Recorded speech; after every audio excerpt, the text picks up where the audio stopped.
A partir de agora, darmos início à série de entrevistas com os candidatos à Prefeitura de Aparecida de Goiânia. Sabatinas com os candidatos, tudo foi definido em reunião com os assessores na semana passada e, como está confirmado, definido, as entrevistas acontecem hoje e amanhã, já que houve nesse inteirinho aí a retirada de uma das 3 candidaturas, então temos candidaturas e entrevistas hoje e amanhã, ordem definida por sorteio, e a gente conversa hoje com o candidato do PSOL. Agora o Manhã Sagres, portanto, recebe aqui em áudio e vídeo, entrevista remota, o candidato do PSOL, Bruno Felipe. A entrevista, como acordado, tem duração de até 20 minutos. Candidato, obrigado pela entrevista, tempo contando a partir de agora, isso é uma formalidade, mas acho que a gente vai conversar tranquilamente aqui. Um abraço, bom dia. Bom dia para todo mundo. Agradeço muito aqui o espaço, estar conversando com vocês a respeito de política, que é uma ferramenta de transformar a vida do nosso povo. Obrigado a todos. É isso. Bruno Felipe, candidato do PSOL à Prefeitura de Aparecida de Goiânia. A gente começa falando sobre essa perspectiva eleitoral, Bruno, porque nesse fim de semana foi divulgada a pesquisa do Instituto CEPES, lá no Jornal Popular, com a intenção de voto aí dos eleitores em Aparecida. E o prefeito, candidato à reeleição pelo MDB, Gustavo Mendanha, aparece na estimulada com cartela, com 74,6% das intenções de voto. Véter Martins, 4,7%. Ele é o candidato do PSD, mas que acabou retirando seu nome desse processo. E o senhor, candidato do PSOL, tem 1,2% das intenções de voto. Quem votaria nulo, 7%. Quem não decidiu, os indecisos, 12,5%. Estou me perdendo aqui porque não achei ainda a metodologia da pesquisa. A Cileide vai me salvar. Mas enfim, estou apresentando os números para a gente perguntar primeiro sobre esse cenário eleitoral aí em Aparecida de Goiânia. Já passo para você, Cileide, porque eu imagino que você tenha mais à mão aí essa metodologia, quantas entrevistas, margem de erro, enfim, que é fundamental. Achei. Não achei. Só achei o 401 entrevistados. Cileide Alves, Bruno Felipe conosco. Ô, Rubens, você vai procurar aí, porque eu não tenho aqui não, Tá. mas eu vou começar a conversa aqui com o Bruno enquanto você procura esses dados. Tá bom. Antes da gente entrar nessa parte que o Bruno é mais política, que o Rubens está chamando aqui para a parte mais política, eu queria começar conhecendo, para o nosso ouvinte, conhecer o Bruno Felipe. Quem é Bruno Felipe, o que faz Bruno Felipe e como o Bruno entrou na política, em particular nessa campanha eleitoral. Bom, eu agradeço a pergunta, Cileide. Eu sou Bruno Felipe, professor aqui em Aparecida de Goiânia. Já estou na profissão, formado em História pela UEG. Fiz o curso lá na UEG de Jussara, lá no interior, onde faz muito mais calor do que em Aparecida. E de volta aqui para Aparecida. Eu estou aqui pertinho. Sim, é uma região de muita saudade de tudo. Sim, perto, realmente pertinho. Conheço muita gente de Santa Fé. Um grande abraço para todo mundo de Santa Fé. Mas, assim, por que entrei na política? Né? Eu entrei na política porque era necessário que um determinado grupo de pessoas tivesse sua voz colocada. Né? Não é um projeto pessoal de poder. Eu represento um grupo de pessoas que, em Aparecida de Goiânia, decidiu que não ficaria mais em silêncio, que não aceitaria mais uma cidade dispar, uma cidade onde a infraestrutura não chega a todo mundo, onde a propaganda faz maquiagem, onde a realidade do trabalhador da periferia ainda é dura, vil. É por causa dessas pessoas que eu entrei na política. É também por uma série de demandas que, enquanto professor, enquanto cidadão, enquanto usuário do transporte, porque eu uso o transporte coletivo, por conversar com pessoas que partilham dessa mesma realidade que eu descobri que eu precisaria estar na... Eu precisaria lutar contra todas as dificuldades, obviamente, porque não é fácil enfrentar um ônus, mas propor um projeto. Esse projeto tem que ser a cara do nosso povo, tem que ser a cara dessa periferia. E tem que, de fato, apresentar respostas, porque de problema no nosso povo já tem. Então, essas respostas, esse projeto popular de radical transformação, esse projeto de atenção, de criar uma cidade que acolhe, que abraça o seu munícipe, que não exclui, que não segrega, né? Falar de moradia, falar de creche, falar de transporte, falar de escola com qualidade e para todos. Eu acho que por isso eu estou na política. Acho que esse é o objetivo, né? E para isso eu trago essa experiência de vida enquanto morador da periferia, enquanto pessoa que respirou a poeira do lugar que não tem asfalto, enquanto pessoa que sabe o que é andar de ônibus morrendo de medo de pegar Covid, enquanto pessoa que sabe, enfim, das mazelas que o povo está vivendo, por ter vivido elas e por ter visto que todos os dias isso traz consequências terríveis para a nossa população. Bruno, você é professor de quê e onde? Sou professor de História e Filosofia em 2 instituições particulares, uma aqui em Aparecida de Goiânia e outra em Goiânia. Você é aparecidense mesmo ou você é, como boa parte do município, que veio migrante? Aparecidense nato. Nasci lá no Hospital São Silvestre. Bom, aí eu te pergunto o seguinte, você acha que a gente está falando muito, eu particularmente que conheço Aparecida de longe, né, como boa parte dos goianienses, a gente, você considera que Aparecida ela passou por um processo de transformação muito grande nos últimos, talvez 10 anos, 12 anos? Sim, a Aparecida mudou. É claro que é um desenvolvimento em muitos aspectos. Esse desenvolvimento negligenciou pontos que são importantes, como uma sociedade que seja mais uma cidade que se mostre mais sustentável, enfim, alguns aspectos desse desenvolvimento são amplamente questionáveis, mas não é exatamente o fato de dizer que não houve mudança, não é isso. A Aparecida mudou bastante sim nos últimos anos. E eu destaco como fator principal desse desenvolvimento o fato de que a arrecadação de Aparecida cresceu substancialmente, dada a política de incentivo à indústria, né, dada a política de incentivo à vinda de empresas para os polos industriais daqui do município e tudo mais. Não é isso que o PSOL questiona e não é isso que o nosso grupo questiona. O que nós estamos questionando é o timing. Tem pessoas em Aparecida de Goiânia que esperam por infraestrutura, por exemplo, há 40 anos. Bom, quanto tempo vai levar, então, para que essas pessoas tenham atendido a sua necessidade de infraestrutura básica, que impacta em saúde, impacta diretamente na vida da pessoa que está lá morando na periferia, sobretudo? Quanto tempo vai demorar para que essas pessoas tenham uma melhoria significativa na mobilidade no transporte? Porque não tem melhorado. Quem usa o transporte coletivo todos os dias sabe que ele não só não melhorou, como ele ficou pior e mais caro. Bom, quanto tempo vai demorar para chegar esgoto lá? De quantos mandatos a gente vai precisar? Quantos mandatos nós teremos que dar ao MDB? Mais 20? Então, quer dizer, é justamente a isso, né, a necessidade de que, pela primeira vez, alguém chegue e diga, não, a gente precisa dar uma atenção à democratização radical da infraestrutura. Porque, sim, melhorou, mas não melhorou para todo mundo. Existem pessoas hoje em Aparecida de Goiânia que estão totalmente descrentes com a política. Eles não querem nem falar de política mais. E qual que é o motivo? O motivo é que o governante ganhou uma carta em branco, Sileide, chegou lá e fez com essa carta em branco.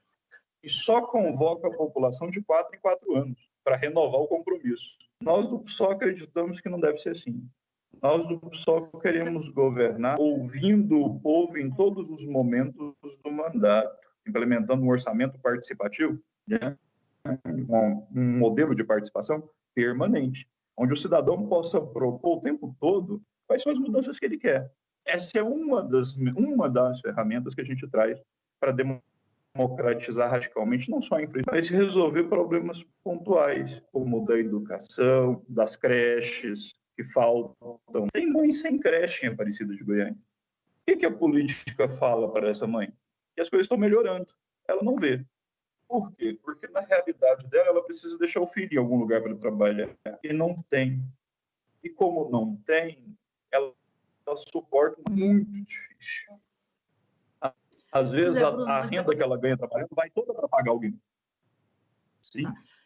Você está falando aí que a população é chamada só de 4 em 4 anos para referendar o mandato, mas assim, o Rubens, eu vou devolver para o Rubens dar os dados da pesquisa, mas essa pesquisa, eu queria que você falasse sobre isso, o que ela está mostrando, tanto nos números do candidato à reeleição, Gustavo Mendanha, que está com 64% dos votos, das intenções de voto, quanto na pesquisa que foi publicada hoje no jornal a respeito da avaliação do governo dele, que está em 66%, o que indica é que a população de Aparecida está satisfeita, diferentemente do que você está dizendo.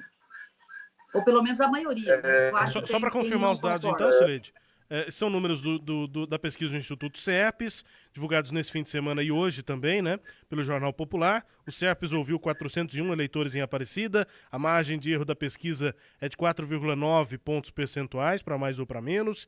Intervalo de confiança de 95%. Levantamento registrado na Justiça Eleitoral, sob protocolo 02198 de 2020, pesquisa feita entre os dias 29 de setembro e 1º de outubro. Essa metodologia que é fundamental para a gente apresentar junto com os números. Candidato, por favor. Não, sim. Eu, por sinal, vi essa pesquisa com um otimismo tremendo, porque com a estrutura que nós temos, que é diminuir, a ausência, com a discrepância gigantesca no tempo de exposição, a capacidade de propaganda, o prefeito Gustavo tem o orçamento, a máquina, toda a mídia que diariamente expõe a figura e as ações. Se ali nós já estamos com 1,2, isso me deixa com um otimismo titânico, porque nós não deveríamos nem aparecer. A grande verdade é essa. Agora é que as pessoas estão despertando para o fato de que essa eleição ela tem um outro concorrente que não é o próprio prefeito. Agora é que as pessoas estão descobrindo que tem ali um professor, que tem ali dois, na verdade, que sou eu e o professor Bené, que compomos a chapa, e que existe um projeto alternativo. E pela resposta que a gente está recebendo nas redes e de pessoas que entram em contato conosco, mesmo a campanha ainda não estando de fato nas ruas, eu estou extremamente satisfeito e tenho certeza de que não caminho sozinho. Sou candidato porque há um grupo que precisa se candidatar para colocar as ideias. E isso é democracia, na verdade, né? Na verdade, não é nada pessoal com o outro candidato, enfim, nada disso. O problema é democracia. Existe uma parcela da população de Aparecida de Goiânia que não está contemplada. E existe uma outra parcela da população que trabalha com aquilo que a mídia coloca e a propaganda governamental alardeia, né? Também estamos com um período super atípico aí de pandemia e tudo mais. Quero até lamentar os 146 mil mortos, me solidarizar com as famílias. O Brasil aí com uma taxa de mortalidade muito alta com relação ao Covid. Mas a pesquisa nos deixou muito, muito assim, otimistas, por assim dizer. Porque se a gente já aparece ali, significa que as pessoas já começaram a atentar para o diferente. E se elas já começaram a olhar para o diferente, daqui a pouco essa campanha cresce e eu tenho certeza que há um espaço muito grande para a gente debater essas ideias. Porque, na verdade, é disso que se trata. Ideia sobre o futuro da cidade. Eu estou vendo aqui no plano de governo do PSOL, né, que é o documento que se apresenta na Justiça Eleitoral para registro de candidatura, e estou vendo que os temas que vocês estão propondo, que os compromissos que vocês estão propondo, são compromissos assim, que podem ser aplicados em qualquer cidade, que é uma política, uma visão política do PSOL para qualquer município brasileiro, que é desenvolver políticas públicas de combate ao machismo, à violência de gênero, à discriminação de quaisquer formas, políticas de combate à violência contra a população LGBT em geral, laicidade do Estado.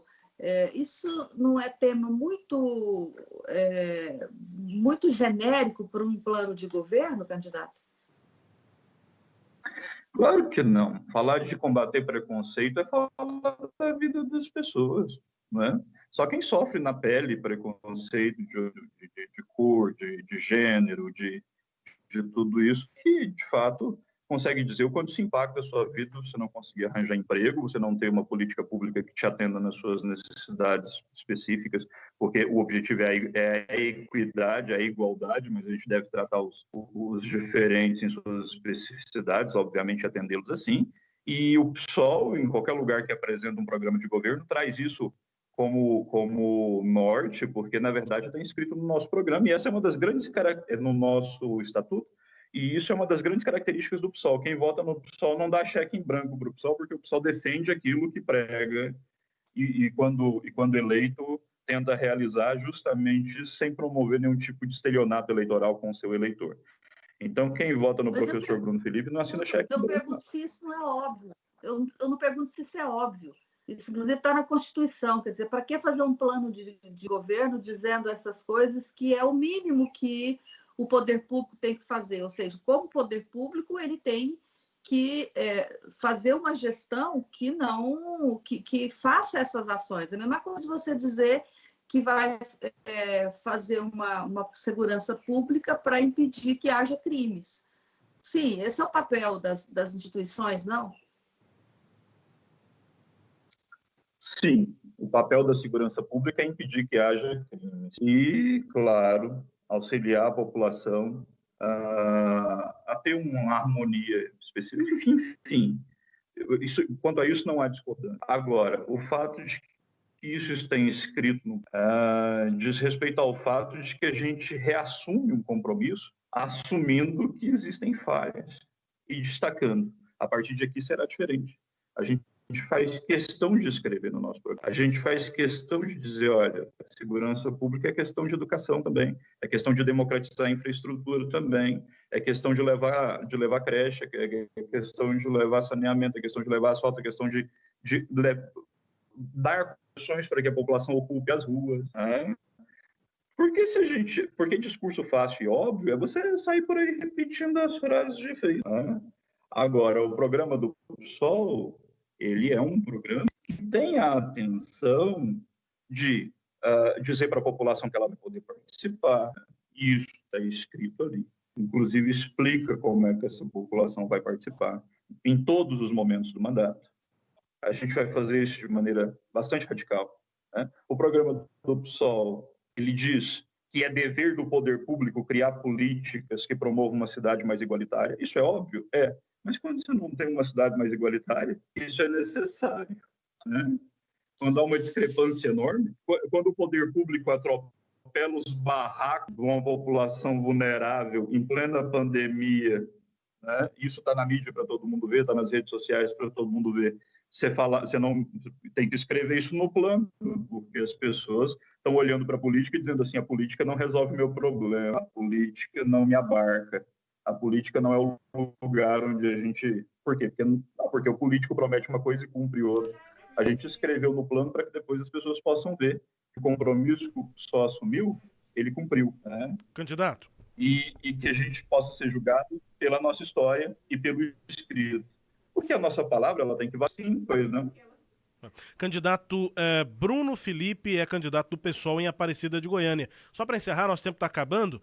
O senhor citou o transporte como sendo uma das demandas em Aparecida. A pesquisa aponta, né, quais são as principais áreas vistas aí pelo eleitor como sendo prioridade para o próximo prefeito. Saúde lá em cima com 51%, depois educação com 15%, segurança 11%, emprego 8%, infraestrutura 4,5%, depois vem abaixo de 3%, limpeza pública, trânsito, esporte, lazer, habitação, cultura e outras. O transporte, apesar do trânsito estar aqui, mas o transporte coletivo, o transporte público, não está nem citado.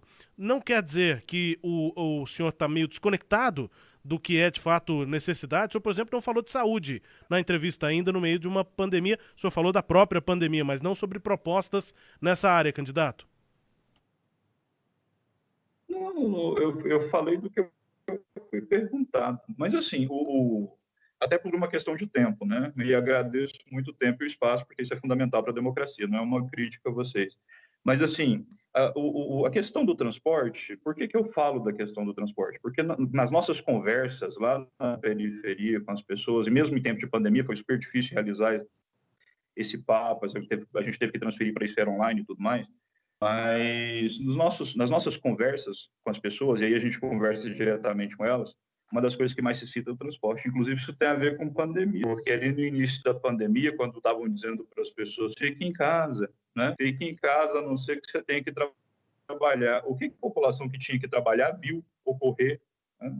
À vista de todos, e diante da inépcia do poder público. As empresas simplesmente retiram parte da frota, fazendo com que o transporte lote. O transporte ele virou foco de disseminação do coronavírus.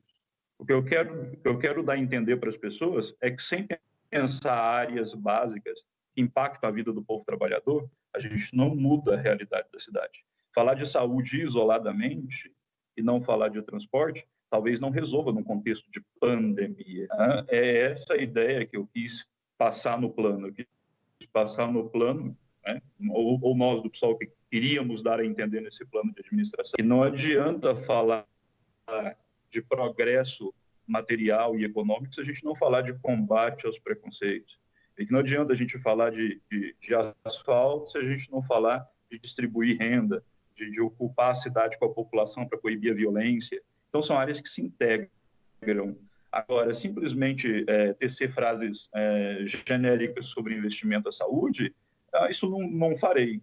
É claro, vamos investir em saúde tudo aquilo que pudermos investir. E mais, porque o primeiro ato nosso na prefeitura é passar um pente fino em tudo quanto é desperdício e reverter tudo para a área que é essencial, incluindo super salários, a exemplo do prefeito. Candidato, obrigado pela entrevista, nosso tempo se esgotou, mas foi um prazer esse primeiro contato com o senhor também se apresentou ao eleitor de Aparecida, nós estamos em Aparecida, né, o Sistema Sagres de Comunicação aqui na Vila Santa, um prazer começar essa conversa, mas claro, a gente vai estar sempre aí acompanhando os atos de campanha, inclusive da campanha do senhor. Obrigado aqui pela disponibilidade, um abraço e bom trabalho aí. Eu que agradeço. Obrigado pela entrevista. Eu agradeço muito, é essencial para a democracia e o espaço, viu, gente? Bruno Felipe, candidato do PSOL à Prefeitura de Goiânia. Goiânia não, Aparecida de Goiânia. A primeira da nossa série aqui de entrevistas sabatinas com os candidatos em Aparecida. Amanhã nós temos agenda para conversar também por meio de assessoria, da reunião com as assessorias. Amanhã a gente entrevista aqui o candidato à reeleição, Gustavo Mendanha, do MDB. Agora, 8 horas em ponto. Destaque a íntegra desta conversa, você confere no nosso sagresonline.com.br.